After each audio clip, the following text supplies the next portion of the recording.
Welcome to November at Ozarks Technical Community College. We're in the downhill stretch toward the end of the semester. A 1959 Chevy Apache owned by Randy Davenport. We kicked off October with the annual car show. The event was moved from the spring to the fall with the hopes that we'd get better weather, and Mother Nature did not disappoint. There were more than 70 cars gleaming in the sun, including several from OTC board treasurer Larry Snyder. The Best of Show award went to Gene Putman, who had a 1956 Chevrolet Bel Air. Money raised from the car show helps pay for OTC students to attend the Skills USA conference and competition. The last week in October was a fun one around the college with an important message. October 26th kicked off Spirit Week. Depending on the day, OTC students, faculty, and staff could wear superhero apparel, denim, or gear from their favorite college's athletic teams. It was also Family Giving Week, where the foundation showed its appreciation to the OTC family for taking care of our students. The college recently launched a capital campaign, and two of the initiatives that most resonate with employees are student scholarships and the Student Emergency Fund. I mean, we have helped students through the Student Emergency Fund who have been hungry, who have not eaten, and I can't imagine trying to be a college student and not knowing, having to deal with that preoccupation of where am I going to get my next meal. Again this year, OTC will gather food at all of its locations to help local charities. The items you donate at your center or campus will remain in your community. The hunger drive runs from November 9th through the 20th. Monetary donations will aid the OTC Student Emergency Fund, and this is a way for OTC to help those organizations that help our students. Being in the midst of November means we are in the holiday season, and the weekend before Thanksgiving, you can enjoy some holiday cheer with the OTC Fine Arts Department as they produce It's a Wonderful Life, a live radio play at the Galois Theater.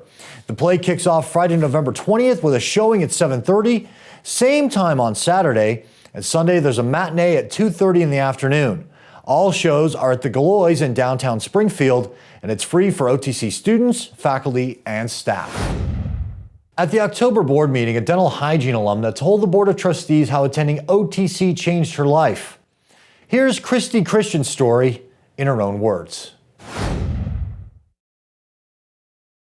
Prior to OTC, I was just a recently divorced mother of three. I had to get a job. I had to find something to do, and so I started working at Walmart overnights, stocking shelves. And I also had to do house cleanings and office building cleanings on the evenings and weekends, to help make up for the lack of money there. My mom was probably my biggest advocate there. She was living across the street at the time, and she stayed with my kids at night when I was when I was working, and then, I couldn't have done it without her. After my divorce, I was sitting at my mom's house one evening, and the commercials came on for OTC.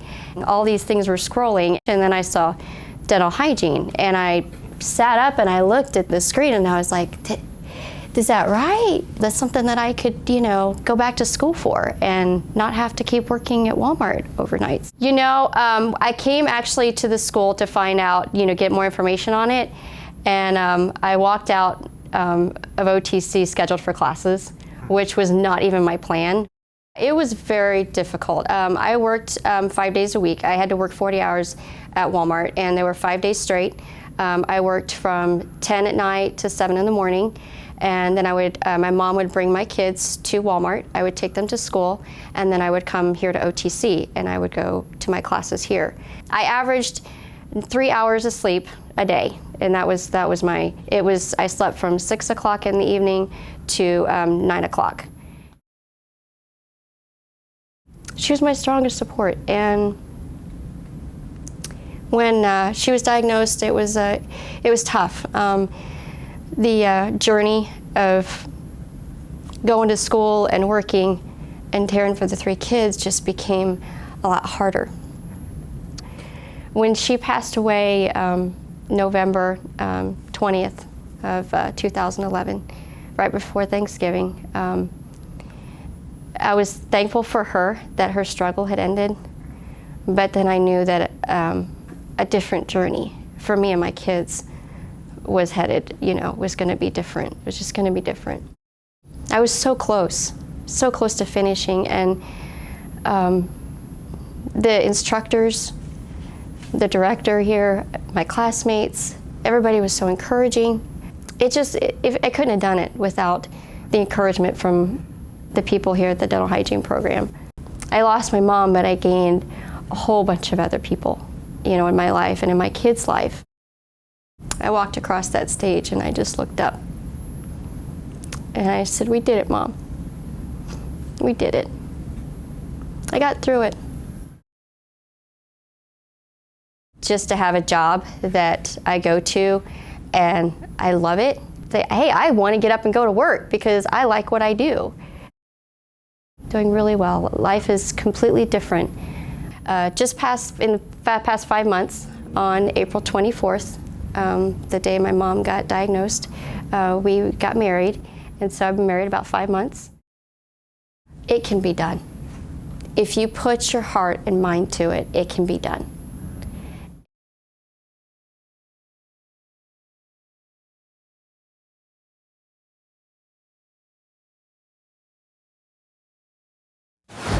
And that's going to do it for this month. We leave you with photos from Spirit Week and the annual Harvest Parade involving the kids from the Early Childhood Education Center.